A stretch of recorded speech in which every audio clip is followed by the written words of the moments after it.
అయితే రేపొద్దున ఇవన్నీ పనిచేస్తాయా ఎలక్షన్లో? You have to wait and see. ప్రజలు ఎలాంటి నిర్ణయం తీసుకుంటారో చూడాలి, ప్రజలు ఎలాంటి ఆలోచనతో వస్తారో చూడాలి. ప్రజలు ఒక పాదయాత్ర చేశాడు కాబట్టి జగన్మోహన్ రెడ్డికి అధికారం ఇచ్చి 5 సంవత్సరాలు నష్టపోయిన తర్వాత మరలా చంద్రబాబు నాయుడు గారు అరెస్ట్ చేశారని మళ్ళీ అతను ముఖ్యమంత్రి చేస్తారా? అంటే ఒక వ్యక్తిని అరెస్ట్ చేశారు, లోపల పెట్టారు కాబట్టి 16 నెలల లోపల ఉన్న జగన్మోహన్ రెడ్డి ముఖ్యమంత్రి చేసినట్టు 53 రోజుల లోపల ఉన్న చంద్రబాబు నాయుడు గారిని ముఖ్యమంత్రి చేస్తారా? అంటే ఈ రాష్ట్రంలో ఒక వ్యక్తి అరెస్ట్ కాబట్టడమే ముఖ్యమంత్రి పదవికి అర్హత, ఒక వ్యక్తి పాదయాత్ర చేయటమే ముఖ్యమంత్రి పదవి అర్హత.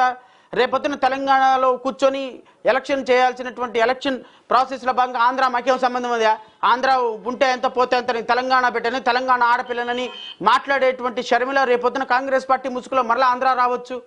భారతీయ జనతా పార్టీ ఈ రాష్ట్రానికి అన్యాయం చేసి మరలా ఆంధ్ర రావచ్చు.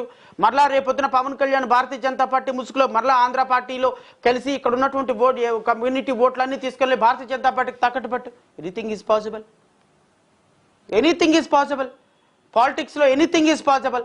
ఈ ప్రాసెస్ అంతా కూడా జరగటానికి విఘ్నులైనటువంటి ప్రజలు తీసుకోవాల్సిన నిర్ణయం చాలా ఇంపార్టెంట్.